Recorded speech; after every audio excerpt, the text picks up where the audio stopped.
Good evening. My name is Alan Katz, and I'm the founder and CEO of American Public Square at Jewell. I'd like to welcome you to this evening's event entitled The Impact of COVID Vaccine on Lives and Livelihoods, a People's Dialogue.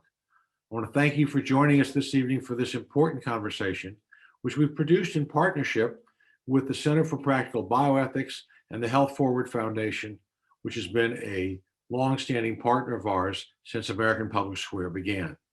I would like to also thank our program and presenting sponsors, Marnie and John Sherman, the Hall Family Foundation, the H&R Block Foundation, Sue Seidler and Louis Nerman, William T. Kemper Foundation, PlexPod, and of course, our partners, William Jewell College. During tonight's program, we welcome requested fact checks and questions for our panel. Please utilize the Q&A feature of Zoom or comment on the Facebook live stream to ask questions or to request a fact check. Our fact checker for this evening is Chris LeBeau, Librarian Emerita from UMKC. Chris has been doing this for us since the very beginning. Chris also authored the fact sheet for this evening. Please see the link to the fact sheet in the chat box.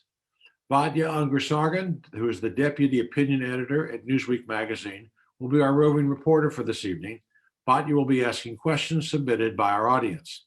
And with that, I would like to turn over to our moderator for this evening, the John B. Francis Chair at the Center for Practical Bioethics, Erika Blacksher. Thank you, Alan. As the rollout of the COVID vaccine ramps up, one challenge many communities face is a lack of access to adequate health care and other resources one needs to register for and get to the vaccine, which in turn leads to lower vaccine distribution.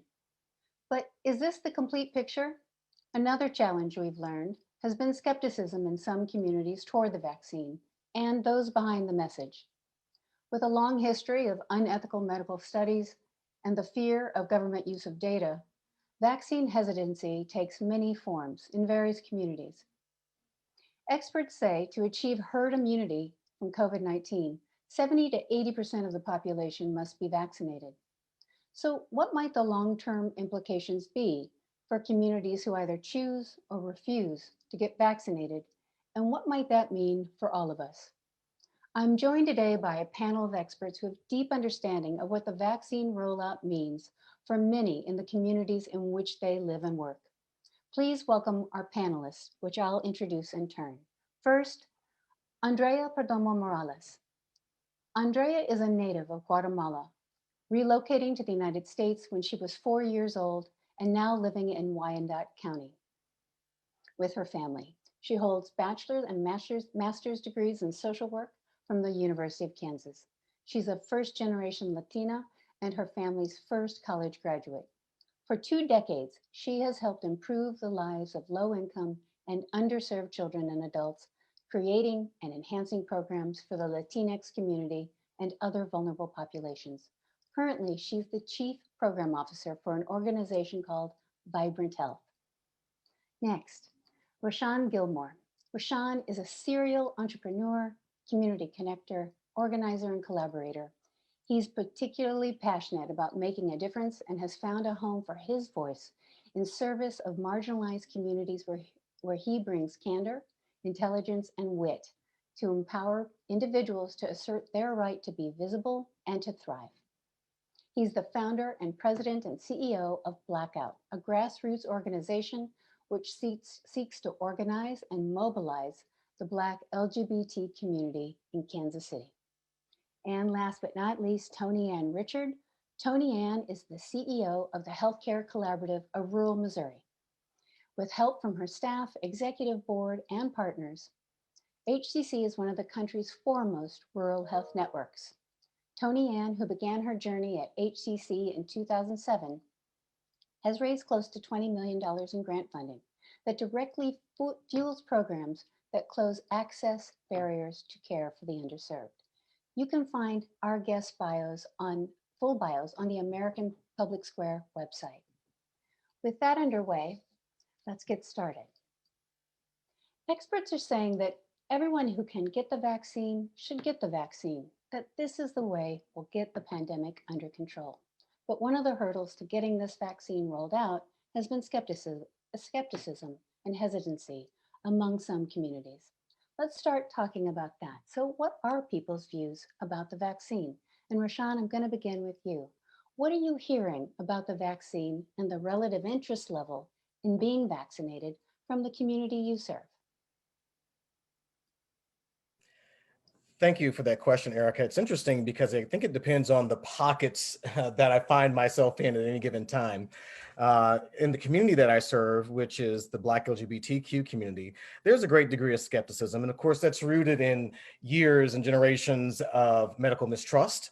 And you would think that perhaps older African Americans or Black families might feel, because of their knowledge of the ski experiments, and that perhaps there is the basis for it, but the younger ones might not know that. They do know it. They're very well aware of it.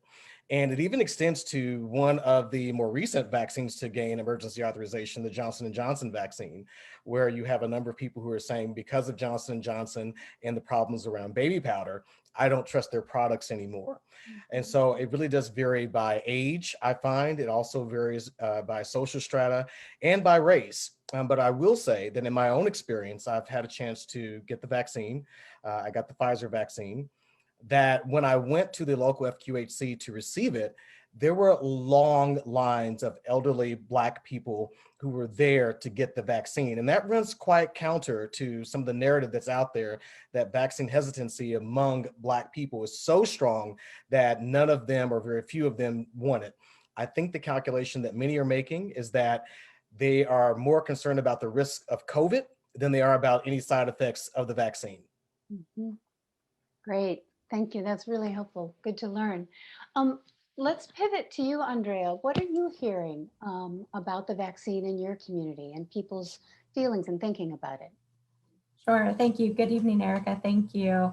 I have been working for several years with the Latino Hispanic community, and then most recently have started engaging in some work with the refugee population in our greater Kansas City area. And one of the things with the Latino Hispanic population is this last 4 years of just the increased fear for our community members has really not helped this situation.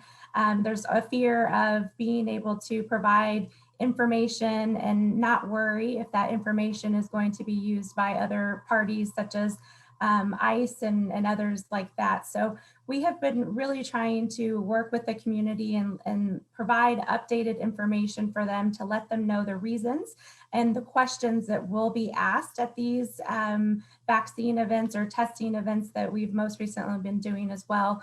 So we're just really trying to make sure that we're providing opportunities for families to ask questions about the vaccine. And I think one of the things, Rashaan, that you had mentioned regarding the Johnson & Johnson vaccine is there has been some information released most recently just from a religious perspective, and if we should or shouldn't take the Johnson & Johnson vaccine. But ultimately, the bishops have come out and said that you should be able to get the one that is offered to you. So I think that messaging has really helped some of our Latino and Hispanic community. Great, very interesting. Tony Ann, let's pivot to you. What are you hearing in your community about the vaccine? Thanks for asking. And I just also want to say thank you for including rural on this discussion. In prep for this call, I said I'm usually the token rural lady. And I think it's interesting, rural makes up a huge part of our country and a large part of Missouri as well. So the voices are loud in rural, but I think sometimes we forget to maybe spread those messages. And so I really appreciate the opportunity for rural to have a voice today. I think, one of the biggest challenges that we have in rural is anytime anything becomes mandatory. And so when the vaccines options came out, one of the biggest fears that we heard was, will this ever be a mandatory thing? I don't want to participate in anything that is mandatory. We had a significant pushback in rural areas about mask mandates. And so the vaccine coming in after that obviously raised some more questions. And they like things to be community choice, and not only community, but individual's choice. So I think this idea of organizations like ours offering the vaccine to people because we're a trusted source, I think that becomes an easier conversation. But I do see a lot of confidence issues happening already in rural. It's interesting that both of my peers bring up Johnson & Johnson. While it hasn't been a super sophisticated conversation, we are hearing kind of the same thing around baby powder. I had a person say to me, if they can't get talcum powder right, how can I trust it? And so I think being able to fill our toolkits, our messages with information about why that is okay, why the vaccine is safe is really important. We've also had pushback from our religious community. We have migrant farm workers in our service areas, and the Catholic the Catholic side, the Catholic faith has a lot of questions, and those are questions that we can't always answer. And so providing people with resources is one of our primary responsibilities. Great, thank you all for that. So so you're laying out nicely. We're getting a sense of what people are thinking and beginning to explore why people think what they think. I'm wondering if we can dig a little deeper in on that. Can each of you say more about why you and your communities are feeling and thinking the way they do about the vaccine? I mean, what are in answering, think about what are the life experiences, perhaps the values that lie back of any uncertainty or concern or resistance. Maybe these questions could be helpful as you all reflect. How much does the history of our country play into what people are thinking? What does the role of persistent racism play? You know, racism that's persistent in everyday medical care. How much do the politics of our country play into what people are thinking and feeling about the vaccine? Or what role might political and public health figures, leaders, how might that play into people's attitudes about the vaccine? Or religion, you all have begun to touch on that. Are there other factors that you think might be swirling about driving people's concerns or uncertainty or you know, their skepticism in general? Let's see, I would be happy to take panelists in whatever order, but if someone has an urgent need, give me a finger. Rashaan is wanting to get in there, so we'll start there. Rashaan, what do you think? Thank you so much, Erika. And I was sort of feverishly making a note here while both Tony Ann and Andrea were speaking, because I thought about one factor and you sort of touched on it. It's the politics of it, and it's unavoidable, and we shouldn't avoid having that discussion. But I think that played into my own thoughts about the vaccine, and certainly every conversation that I had about it up until about January 21st. That was a significant day for a lot of people in that it not only was there the installation or inauguration of a new president, but what it said was maybe we can get information that we feel is more reliable, more accurate, more honest, more transparent than we have gotten in the past, because there was a sense that it had been rushed through, perhaps for matters or for the benefit of political expediency of the prior administration. And so there was grave concern about that. And every single conversation, bar none, that I had leading up to that point, everybody was like, oh, there's no way I'm taking that. I'll see what happens to them first. Let the elected officials take it. Let's see if an arm drops off or they grow a third ear or something before I'll even consider it. So the politics played a big part of that, but it says something too about the need to use politics to inspire confidence in our leadership. And the fact checker is here, and I'm sure she'll be able to correct my numbers if I mistake them. But to be at a point 71 or so days into a new administration and to have 40 to 50 million Americans fully vaccinated, I think is a real confidence boost. It says something not only about our politics, but about how we expect politics to use the tools and levers of government to benefit the community. Yeah, interesting. Are either of the other two panelists feeling an urgent desire to step in after Rashaan on that? Tony Ann? Sure. I think would echo everything that Rashaan said.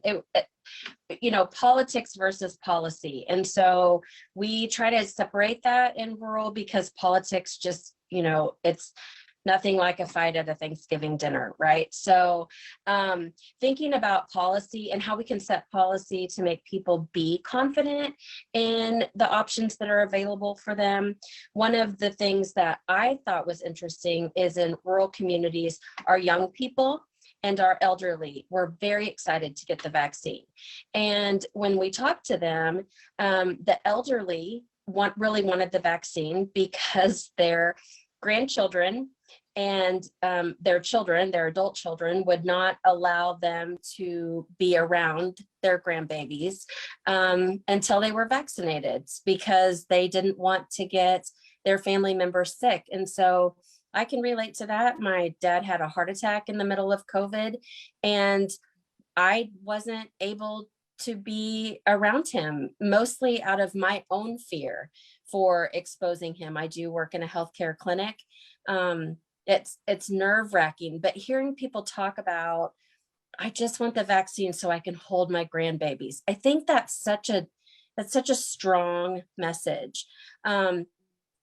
The groups in rural that seem to be pushing back are those in my age category, kind of the 40 to 50-year-old generation. They're the ones that are saying, I'm relatively healthy. Full disclosure, I have not received the vaccine. I'm still producing strong antibodies. And given the lifespan of a vaccine, my goal is to get the vaccine after my body quits producing antibodies. And that seems to be a good solution for rural people. If you've had it, then monitor how your body's fighting the disease. The other piece in young people, really those that are, I wish I was in my 20s, but those people that are in their late teens, early 20s, even early 30s, they seemed really excited to get the vaccine. And when we talked to them anecdotally, their feedback to us was, hey, I just want to go out with my friends. I want to have a drink. I want to get coffee again. I'm not so much fear of getting COVID. It was more, I just want our communities to be open for business. I want to go shopping. I want to go to the lake. And so the different perspectives are pretty astounding. We are the generation that I'm in, really take a hard look at their options, and we'll watch to see how that plays out. Interesting, very interesting. Andrea, what about you? What does all this conversation bring to mind?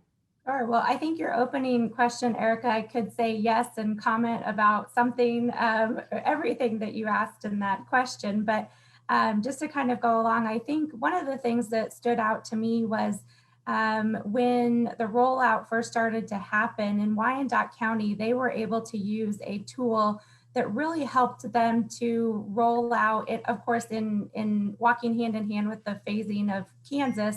But they used a tool that really helped them to look at a more equitable lens of vaccine distribution. And so, for example, here in Wyandotte County, we saw that teachers were getting vaccinated at a much earlier stage than our colleagues on the Missouri side. We also saw essential workers, the meatpacking plants, those individuals were prioritized. And I did see several different comments on other Facebook pages on, well, how come these individuals are getting prioritized and not me? And then they would mention that they had an option to work from home. Well, and then not realizing that the reason why these individuals were prioritized is because they are the ones that are having to be out in the workplace day in and day out. And for that very reason, in particular, Latinos have had a higher rate of positivity that we have seen in the last months through this pandemic. And part of that is because they are having to show up for work to make sure that some of the products are being distributed as everybody needs them to in grocery stores, meatpacking plants, those sorts of things. Great. Great. Well, we're about 20 minutes into the discussion. I just want to check with Batya to see if there are any questions from those who are with us before we continue our conversation. Hello, we do have a couple of very good questions. So let me do them one at a time. So this question is from Craig Plank. He asked a really good question. He says, are you left to your own devices to develop the communication tools to adequately address the concerns of the vaccine resistant? Or are you receiving help from the CDC? I think that's actually a really interesting question. To what extent are you kind of on your own in the community, and to what extent has the federal government or local government stepped in to help you develop tools to communicate with the populations that you serve? Can I Who'd go like- ahead and jump in? Yes, please, All Andrea. right. So I think that is an excellent question. There are places such as the CDC that has helped to put together some informational with facts, flyers that we can disseminate.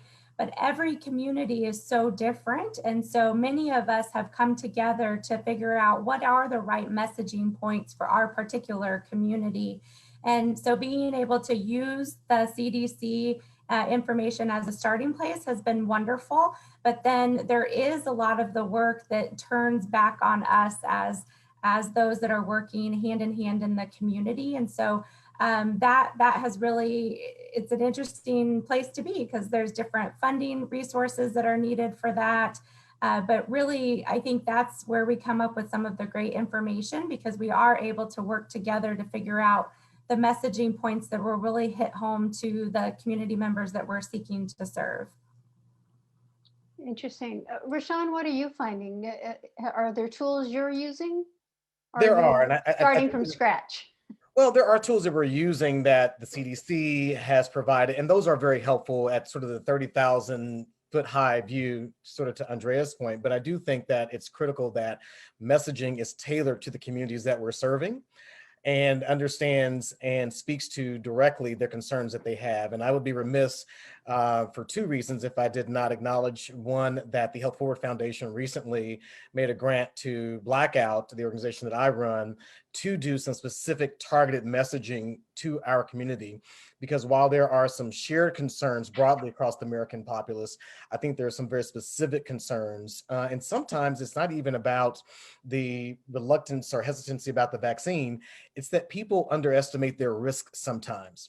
And so a lot of our population is that we serve is younger. And of course, if you've ever been 20, and of course I'm perpetually 30, but if you've ever been 20, then you think that you're invincible.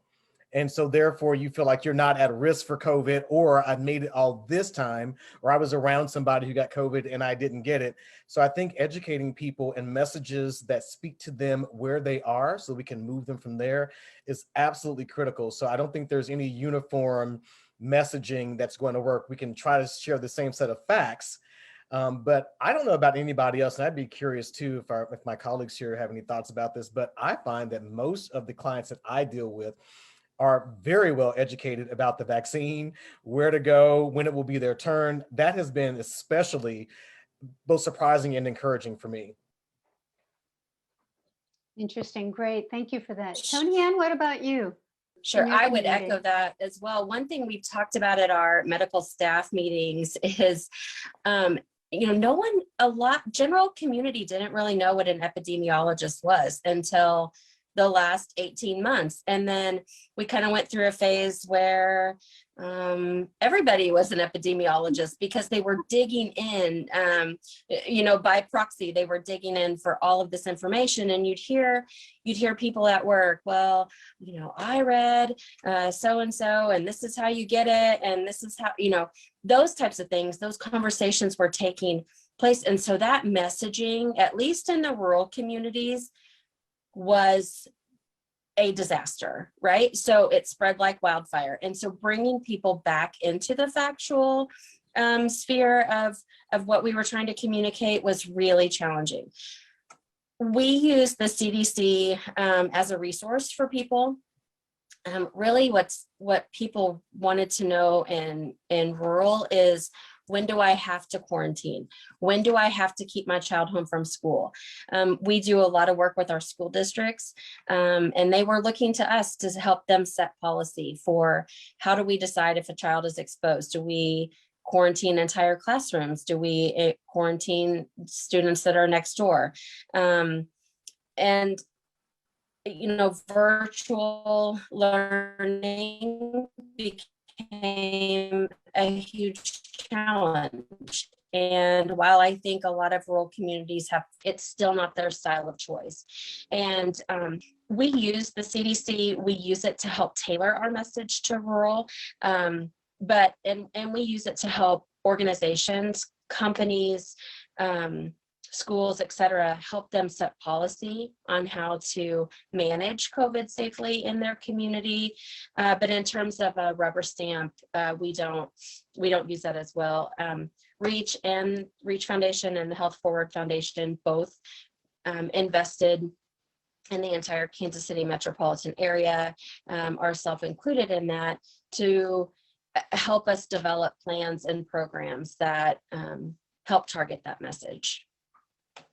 Great. And I'll just, if I could, Batya, I know there's another good question or two or three out there, but I'll just say, to put this in the hopper, the de Beaumont Foundation, which is a philanthropy that funds public health research, just released some messaging around the COVID vaccine hesitancy. And one of the major findings was about people's preference for messaging that was that got kind of the morality out of it, the moralizing out of the messaging, which is, messaging that would say, here's how you can help your family, yourself, your community, your country, the economy, but not this is right and this is wrong, which I think that's interesting. So, and kind of gets to what some of you all are talking about the ways in which the pandemic has been politicized. So Batya, what are the other great questions that are out there? Okay, so Christopher Seward is asking, what are your thoughts on vaccine passports? And I want to sort of tailor it a little bit more because, Tony Ann, I really loved what you said about how your community is very against mandatory. And I wonder if you could sort of talk a little bit more about that and kind of tie it to the question of vaccines. And then Andrea and Rashaan, if you could pick up the question as well, because I could see the passport being a kind of triggering in a way to communities who have been excluded from spaces or continue to be excluded based on documentation. So I feel that there's sort of two sides to the passport question for each of your communities.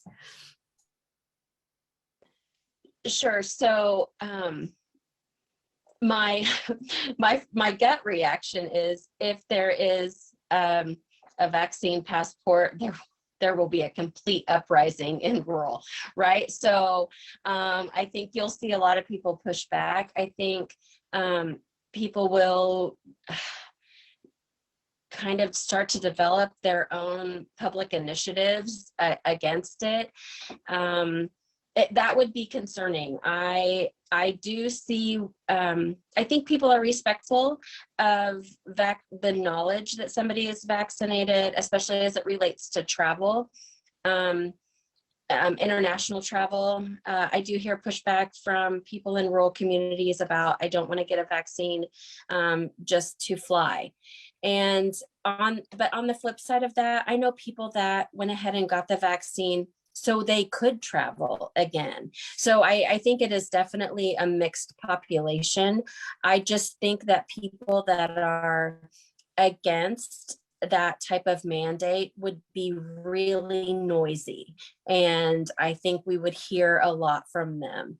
The industry of travel itself, I think, is probably really concerned about what that would do to their economics. And I think rural people would be pretty noisy.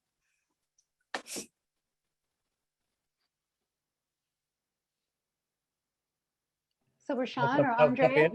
All right. Batya, I appreciate your framing of the question, because I think it's really important that we look at anything that can either classify or stratify us as a population.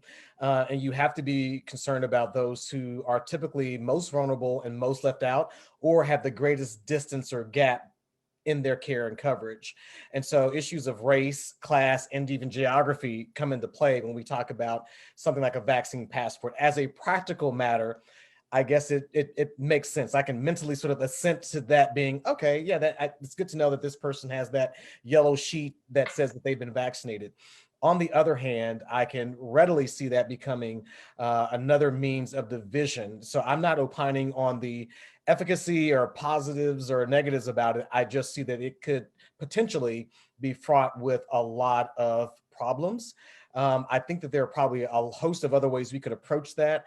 But as we have seen with vaccinations already, those who are either well-connected or well-resourced are able to navigate through these various channels to even get a vaccine, cross state lines, visit the country that they're not even a citizen of, to access these things. And I just feel that that could become one more measure of just how distanced we are in terms of where we need to provide care most and where they're able to get it. So it's a little bit concerning for me. I get it as a practical matter, but few things rarely sort of fall into place the way we think of practically that don't have some other negative impact in multiple other ways. And it could be quite precipitous. And of course, those who are most vulnerable are hurt the most. Yeah, I would say I agree with you, Rashaan. I definitely can see the positives of it. And hopefully if we kind of can take a couple of step backs and really think through the process and hopefully address some of the unintended consequences ahead of time, we can reduce that. But I do think that some of the community members would feel that they're having to lock themselves into providing more information that then could increase the fear of them being on a list or something like that. And so we wouldn't want to make this even more divisive than it already has been. And that's a very important point, if I may just step in very briefly, Erika. I think what both Tony Ann and Andrea are saying is crucial, and that is that people are very afraid of, and it doesn't matter if you're of whatever political stripe living in rural America, red America, some might call it, or if you're undocumented, or if you're Black and just have over generations and years have a mistrust of government, people don't want to be tracked.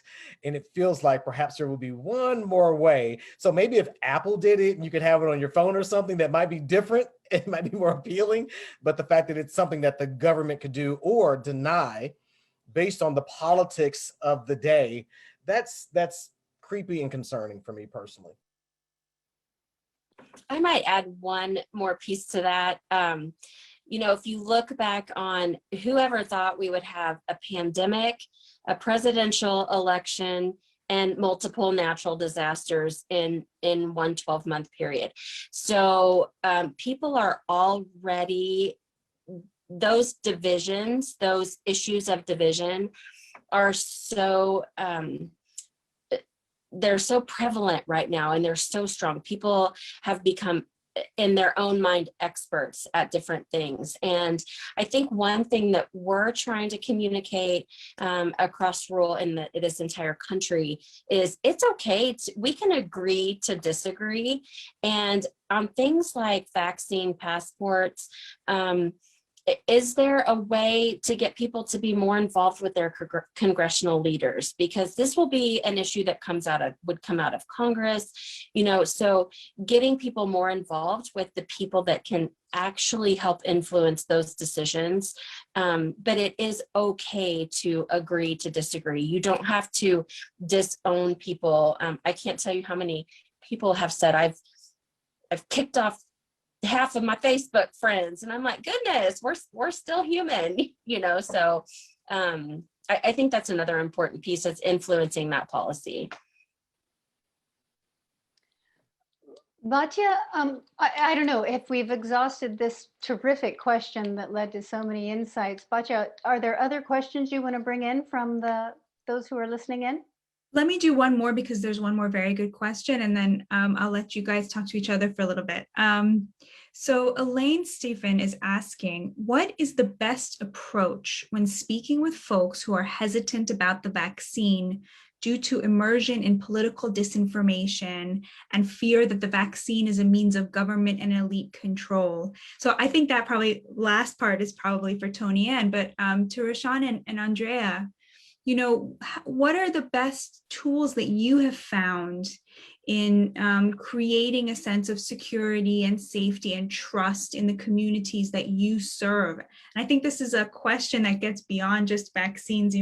As an opinion editor, I'm always thinking about what are the best tools for persuasion. So if you could each speak to how you do that work, that would be so great. Sure, if it's okay, I'll jump in. Please. Awesome. So one of the things when the pandemic first started, we were able to pivot pretty quickly in April, actually, and start providing testing out in the community. And I was a part of the Health Equity Task Force through the Wyandotte County Health Department. And one of the things that we knew that we needed to do was make sure to partner with those that were trusted in our communities, because we really wanted to make sure that Black and Brown community members had access to testing. So we were able to partner with churches, community centers, and rely on those individuals that were trusted leaders in their community to say, it's okay to come out and get tested. And so we're seeing some of that same work, those lessons learned is what we're going to be doing with the vaccine distribution. So we plan on continuing to do that. I think one of the things that we've already mentioned was just the messaging, making sure that as community leaders, we know where and obviously we're not going to be able to tailor to every single community's needs all the time, but for trying to get a wide breadth of messaging out there and utilize. So as an example, we were able to use some of the pastors and priests to disseminate the information at their virtual Sunday mass gatherings. And so those are some of the strategies that we have been using. Rashaan? Very similar to what Andrea said. And actually, the context for me is a little bit different in that we understand that it's hard to get people to take any medication for something they don't have, whether that is a vaccine or, in our case, an HIV prevention medication, pre-exposure prophylaxis. And so that's already a mental hurdle. So we're pretty well versed in shaping messages around why it's beneficial or even necessary to do that.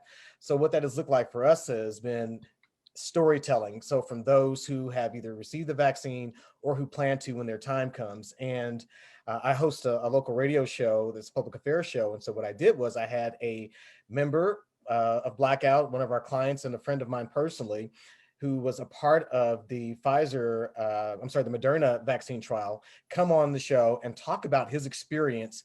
And that was probably the first time that the needle moved for me personally in terms of wanting to, or being willing to take the vaccine. So storytelling is important, and the fact that he was able to say that, as I said earlier, he didn't grow an extra arm or something like that. But I also think there are a couple of other pieces that are really important. I lost 5 family members last year, 3 of them to COVID. It was a very tough year. And for me, I felt like when the time came, because I care about my grandmother that I have access to, who's 90 years old, my parents who are a little bit older, I wanted to make sure that I was safe so that they could be safe. Now, having said that, what that meant was I'm telling people in the community my personal story, and that makes a difference because most people are not going to be overall convinced by what they see on TV, no matter who they hear it from. They're going to be convinced by, as Andrea said, somebody that they trust, whether that's a minister or a health leader or somebody that has that kind of credibility with them.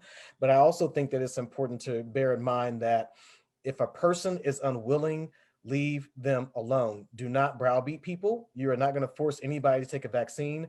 What will happen is that over time, as they get more information and more education, if you get a chance to sort of pepper them or to bring them information in a way that doesn't feel forced, that will probably have more of a prevailing effect than shaming them, or because vaccine shaming is becoming a thing. I don't know if you're seeing that on social media as I have. It's definitely a thing. That does not work. Just give people space, give them information, and be available to them when they're ready to engage more about it. Terrific. Tony Ann, what would you say? I would completely agree. I think having at HCC, our organization,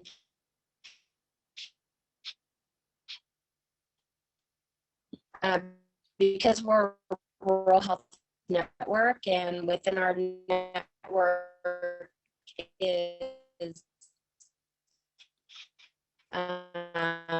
local public health department, some hospital.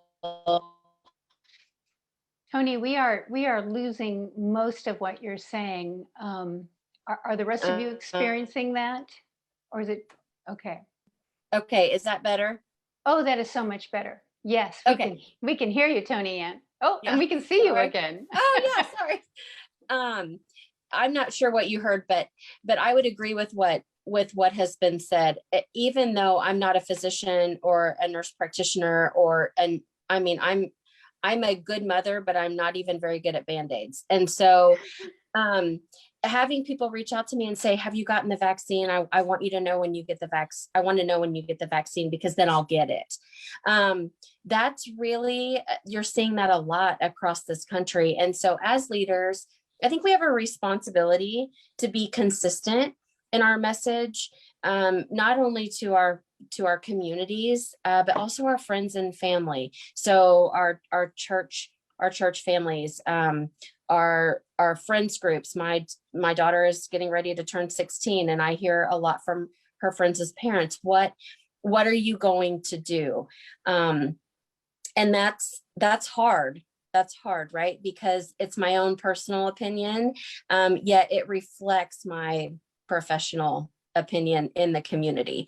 And one of the things I think affected this early on is the ever-changing message. I don't know if it was just me, but March, April, May, June, July, August, September last year, I watched CNN, MSNBC, Fox News, all of them every day, because I just wanted to get as much information as I could to help make informed decisions for our organization. And one day a message would be pretty clear, and then the next day, because of more information that was learned, it would pivot, and that's completely appropriate. I think it's how our country was responding to new information that was literally coming in by the minute. That made people really uncomfortable. And so as healthcare leaders, as community leaders within our community, I think it's important that we don't tailor our message to different populations. I think our message is our message.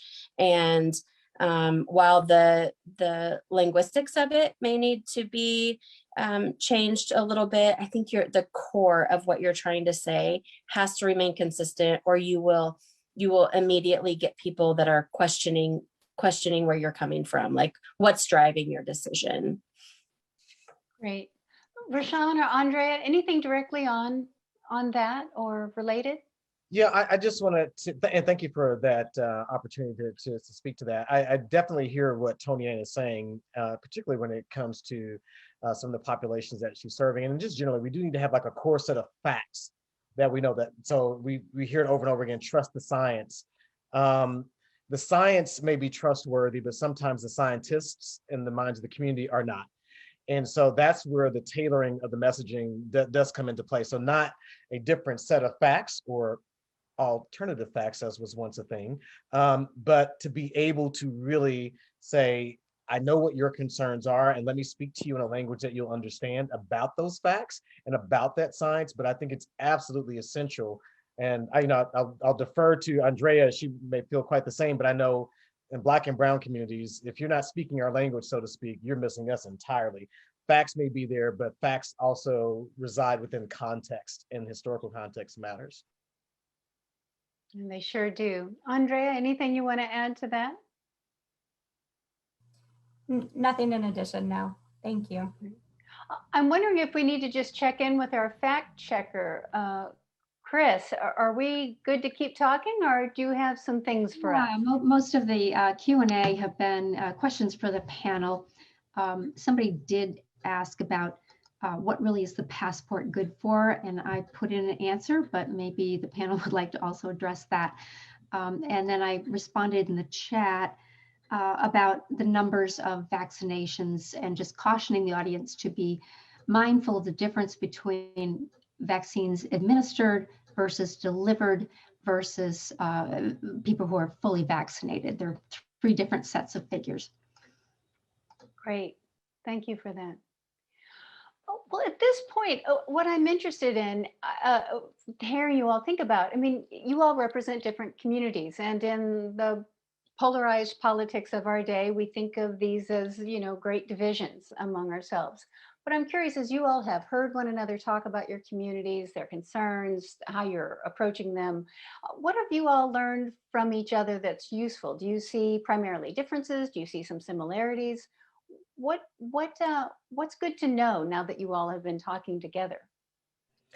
Well, I'll jump in and say this, and I've appreciated the perspectives of both Tony Ann and Andrea, both of whom I hope to be able to work with in the future. I will say this, that many of us, I think, found over the past year that coronavirus was the great equalizer.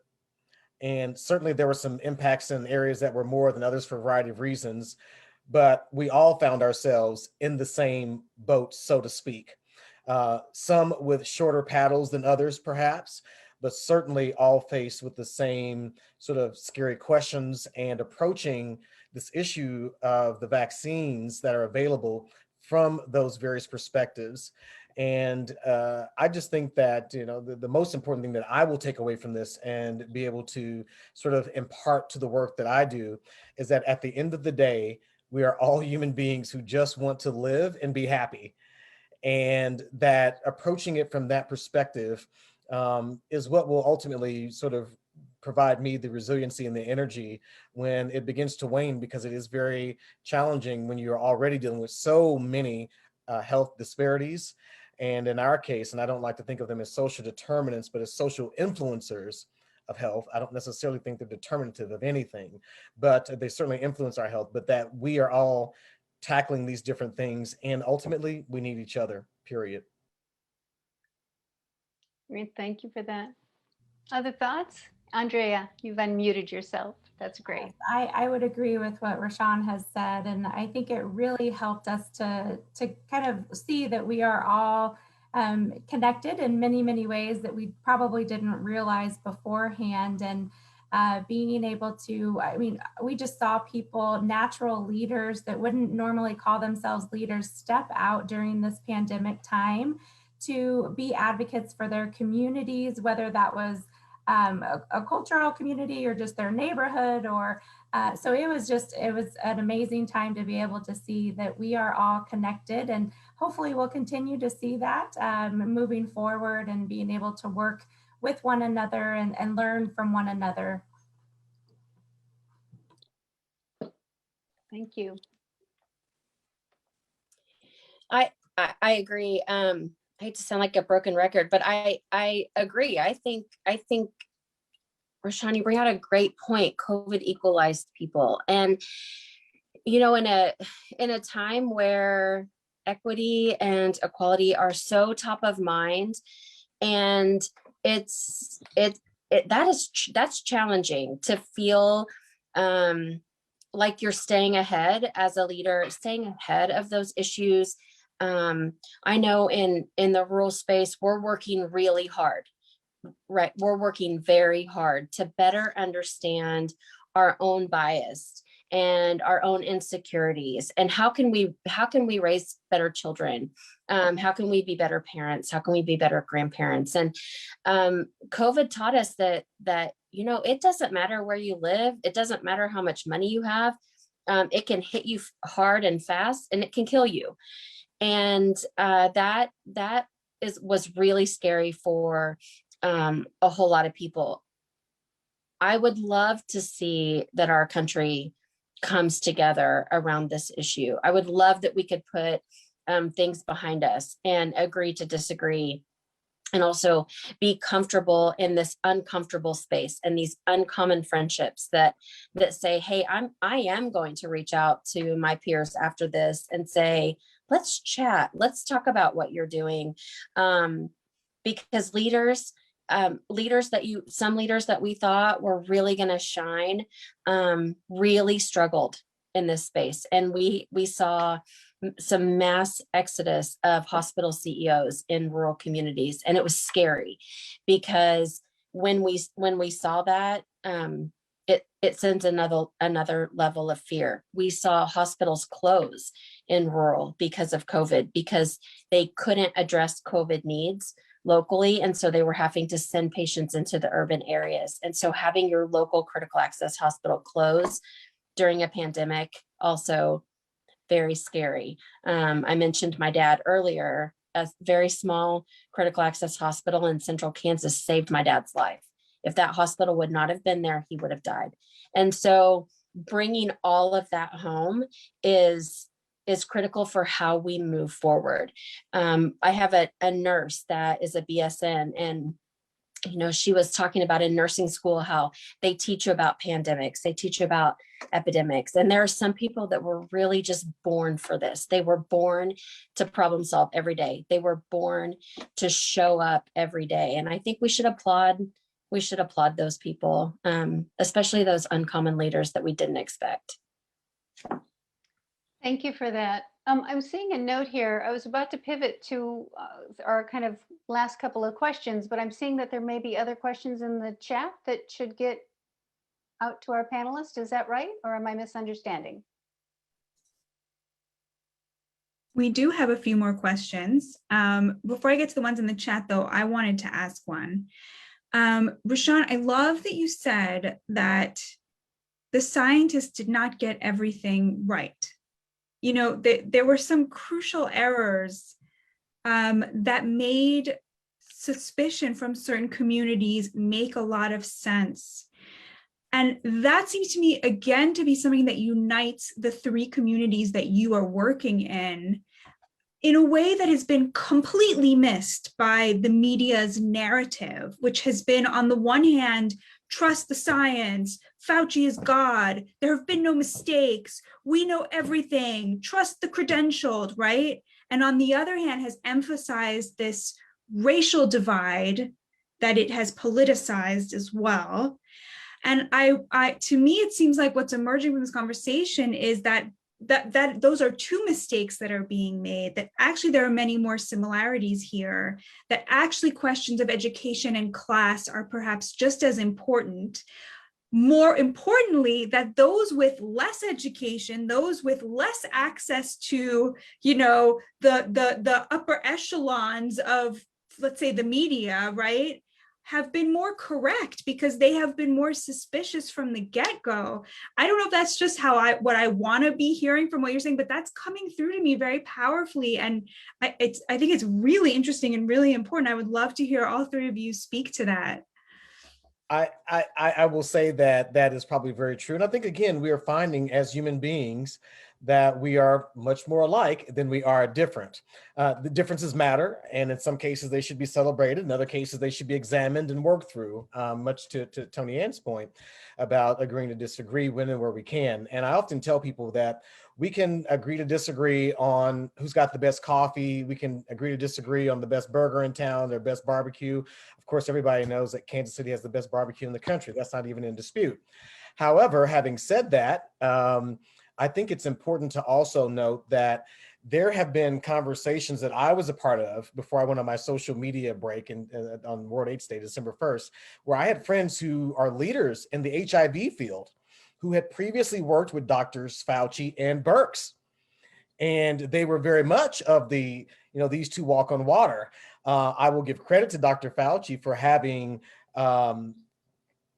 self-corrected or updated information, but I can't say the same thing for Dr. Birx. And at one point I went not on the attack, but sort of examining, hey, there's some, when you sit there and somebody's talking about injecting Clorox or whatever, and you just kind of have the disappointing mom look on your face as you watch your kid do something stupid across the street. Well, I got a problem with that. But people were inclined to just accept it because of who she was or prior history.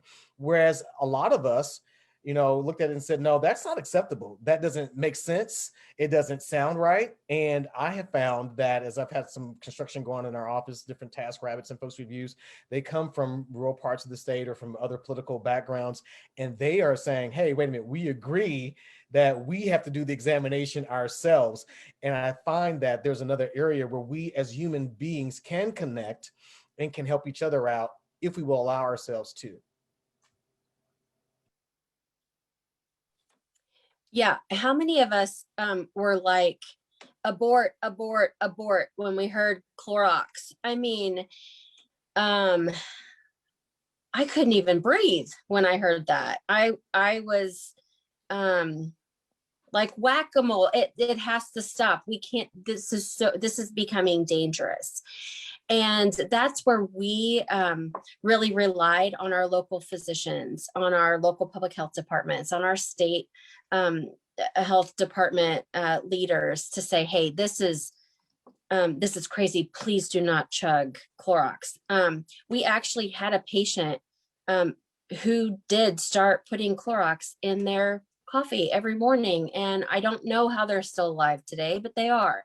And so to think that you can make jokes when you have a platform like that, you cannot make jokes about people's health and their livelihood, because there will be people who do that simply because of who is the author, and not being afraid to step out and say, hey, stop. This is the most ridiculous thing I've ever heard. Please do not drink Clorox. So yeah, absolutely stand up to things that are just no way true. Andrea, I see you nodding. Do you want to get in on this? I would agree with what both my colleagues have said. So yes, we need to make sure that we're providing individuals access to accurate information and allowing them the opportunities to have connections with experts and individuals where they can get respectable information. I feel like you all have begun to already answer one of our penultimate question, if you will, which was, what are the one or two things we should know as we move forward as a community and as a country, and as we continue to get this pandemic under control? I hear you all kind of talking about that already, but is there anything else you want to add on that question about what we need to know to move forward? I'll again jump in. One of my favorite poets, philosophers is the Arab poet Rumi, R-U-M-I. And Rumi has a poem titled "Don't Go Back to Sleep." And I think it would be, so sorry. I think it would be dangerous for us to assume that once we get through this, everything is okay again, and forget the lessons that we learned, even the difficult stuff. I'm concerned that what we learned about race and class disparities in healthcare will be forgotten. I think that the scientific and medical community will again forget how important their role is and how important the need for accurate, honest information is, and how mistrust still informs how people approach their healthcare more broadly. So my only hope and prayer, and what I'm working toward every day in the little small corner of the world where I have some influence, is to not go back to sleep. And it's not to live in a space of darkness, but it is to remember that we are all responsible for each other. We talk a lot in this country about personal responsibility, but that's become a bit of a misnomer, because it means no matter what, you're on your own or you didn't do enough. When, again, as I said earlier, this pandemic showed us we are all interdependent, and none of us, this country as a whole, is going to advance to where we think we want to be if we're constantly leaving out those who are the most disconnected, the most vulnerable, and those who lack access. I just pray that we don't go back to sleep. Thank you. Thank you, Rashaan. Andrea, Tony Ann, anything else you want to add to those ideas?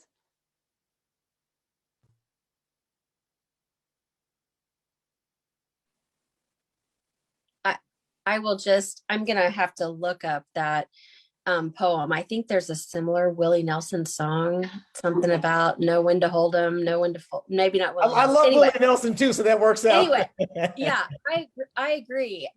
Rural, that's super important for us. I am on the board of trustees for the National Rural Health Association, and we're talking a lot about how do we capture what we learned and how do we keep growing from what we learned? What is the story? Because there's going to be a huge story to tell. So, my grandparents, the Great Depression, and those types of things, this will be a story for the centuries, right? And so how do we in rural America not go back to how we did things 18 months ago? We've quit using the term we've quit using even the term new normal. We started quit using the term, when are we going to go back to normal? Okay, normal's over. Normal's irrelevant. Now we don't even use the words new normal. Now it's, where do we go from here? How do we bring our communities along? How do we get them more comfortable with trusting the healthcare leaders? And I think the previous question relative to Clorox is a perfect example of that. Our government has a lot of work to do around getting the everyday consumer, everyday person in this country to trust their message and to trust their leaders. And we can impact that by doing that at our own communities, in our own communities that we serve. But we need to see that at the national level as well. Thank you.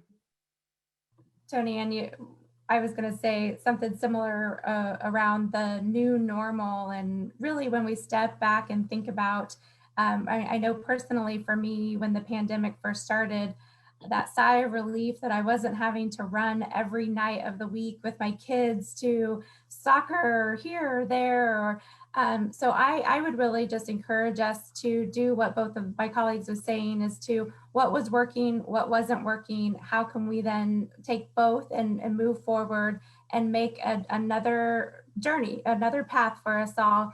I do want to make sure that we don't lose sight of that equity lens in all the work that we do when we're moving forward. So I just appreciate this conversation this evening to talk about these issues.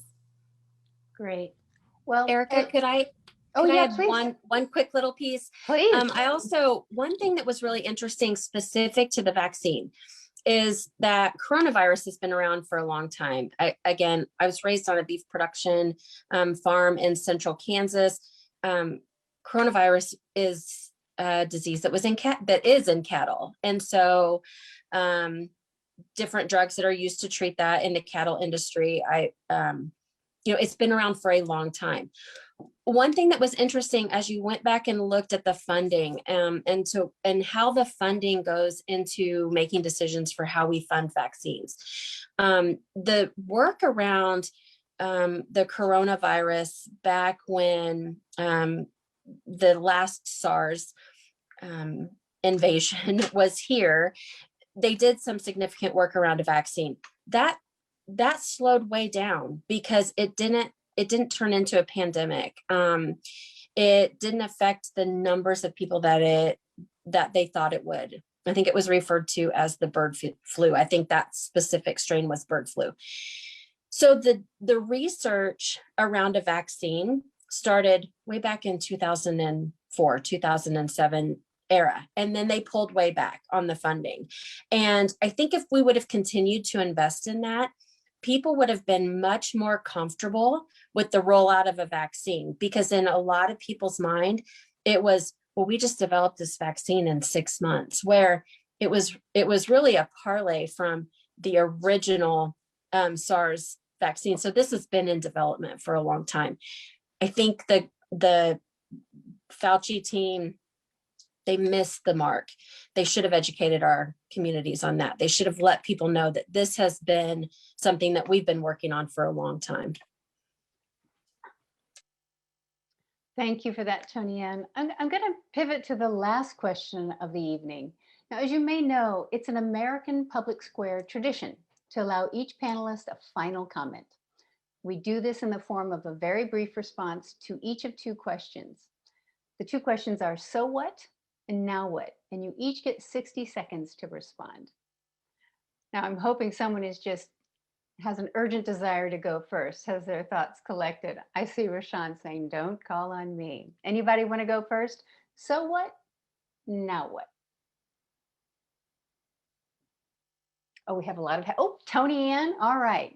Yeah, I'll go. I was prepared for this one because I think that's such a catchy phrase. So what, now what? So what? We've made it, right? We made it to this place that we are. We're not across the finish line. I live in Eastern Jackson County. They've recently made some modifications to how they will handle social gatherings in outdoor areas with regard to numbers of people, et cetera. We're seeing that across our state. We're seeing that across the country where people are lightening the restrictions. And so I think it's easy for us to say, okay, well, yeah, we survived COVID, right? We're here. Unfortunately, we lost some loved ones, but we're here. So in the so what is we made it this far. Now what is we still have a whole lot of work to do. So things like how we sanitize, how do we think about food preparation? How do we think about social events? How do we think about our travel? How are we going to protect ourselves from the next COVID-19? How do we make sure our healthcare infrastructure isn't going to fall apart if and when this happens again? What do we learn? What do we change? And how do we make sure that it's a sustainable answer in not only my community, but in Andrea's community and Rashaan's community and your community at home? How do we make sure that the Johnson County, Kansas area is prepared? What are we doing to invest in that infrastructure of services? So again, I just appreciate the opportunity to be here tonight. I feel like I'm among the best of the best right here. And I hope that everybody who participated really enjoyed the comments. Thank you. Rashaan, Andrea, anybody want to go next? Andrea, there you go. So what? I think we have uncovered a lot of inequities in our systems, healthcare systems, judicial systems, a whole myriad of systems. I think now we have discovered that there's a lot of commonalities amongst one another.